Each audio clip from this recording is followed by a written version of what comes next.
ಇದು ಕೊಕಾಯ. ನಮ್ಮ ಸೈಡೆಲ್ಲ ಕರ್ನಾಟಕದಲ್ಲೆಲ್ಲ ಅಡಿಕೆಗೆ ಹೇಗೆ ಬೆಲೆ ಕೊಡ್ತಾರೆ, ಇವರು ಕೊಕಾಯಕ್ಕೆ ಕೊಡ್ತಾರೆ. ತುಂಬ ಎಕ್ಸ್ಪೆನ್ಸಿವ್ ಇದು, ತುಂಬ.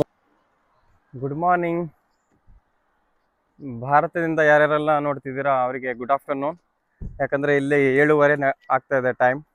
ಬಟ್ ಈಗ ಇಂಡಿಯಾದಲ್ಲಿ 12:30 ಆಗಿದೆ ಟೈಮ್. ನಮಸ್ಕಾರ, ಅಸ್ಸಲಾಂ ವಲೈಕುಮ್.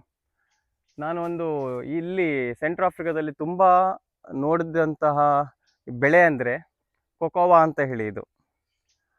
ಸೊ ಇದು ನೋಡಿಬಿಟ್ಟು ನನಗೆ ನಮ್ಮ ಕರ್ನಾಟಕದ ರೈತರಿಗೆ ಒಂದು ಮಾಹಿತಿ ಕೊಡೋಣ, ಇನ್ಫಾರ್ಮೇಷನ್ ಕೊಡೋಣ. ನಾನು ನೋಡಿದ ಹಾಗೆ ಎಲ್ಲೂ ಕರ್ನಾಟಕದಲ್ಲಿ ಈ ಬೆಳೆ ಇಲ್ಲ. ಇದು ಹೇಗೆ ಇಲ್ಲಿ ನಮ್ಮಲ್ಲಿ ಕರ್ನಾಟಕದಲ್ಲಿ ಅಡಿಕೆ ಎಲ್ಲ ಬೆಳೀತಾರೆ, ಸೊ ಹಾಗೆ ಇಲ್ಲಿ ಸೆಂಟ್ರಲ್ ಆಫ್ರಿಕಾದಲ್ಲಿ ಈ ಬೆಳೆಯನ್ನು ಬೆಳೀತಾರೆ. KG how much per KG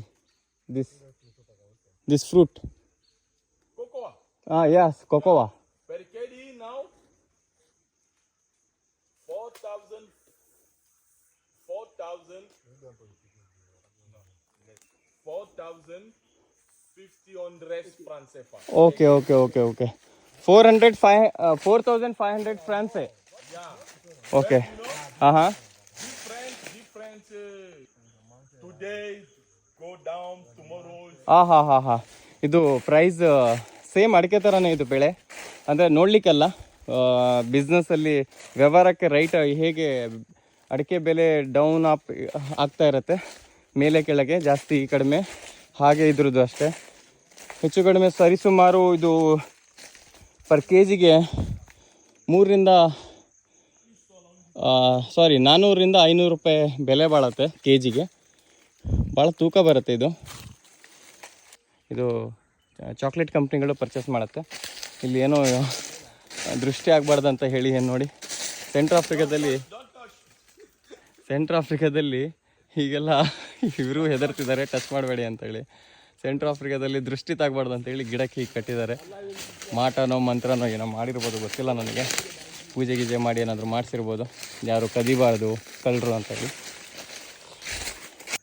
ಎಲ್ಲಿ ನೋಡಿದ್ದು, ಇದು ಕಾಡಲ್ಲ, ಇದು ತೋಟ ಇವ್ರದ್ದು. ಸೆಂಟ್ರಲ್ ಆಫ್ರಿಕಾದವ್ರದ್ದು ತೋಟ ಹೀಗಿರುತ್ತೆ ನೋಡಿ.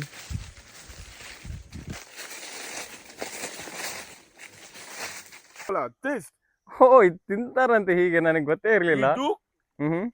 Chocolate. ಒಂದು ಗಿಡ ತೊಗೊಂಡೋಗಿ ಬೆಳೆಸಿ ನೋಡೋಣ, ರೈತರಿಗೆ ಹೇಳೋಣ ಅಂತ ಇದ್ದೀನಿ. ನೋಡೋಣ, ಯಾರೆಲ್ಲ ರೈತರು ನೋಡ್ತಿದ್ದೀರಾ ಕಮೆಂಟ್ಸ್ ಮಾಡಿ, ಸಬ್ಸ್ಕ್ರೈಬ್ ಮಾಡಿ. ಆದರೆ